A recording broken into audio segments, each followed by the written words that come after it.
วัสดีครับสวัสดีพี่น้องทุกคนครับพบกับช่องรูปพาเสียบอีกคือเก่าครับผม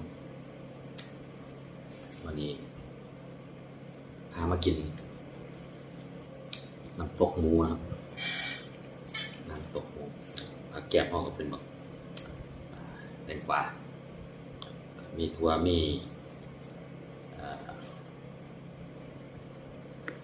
ยังไงลืมชื่อจะลืมไหมนะครับไหมมรภา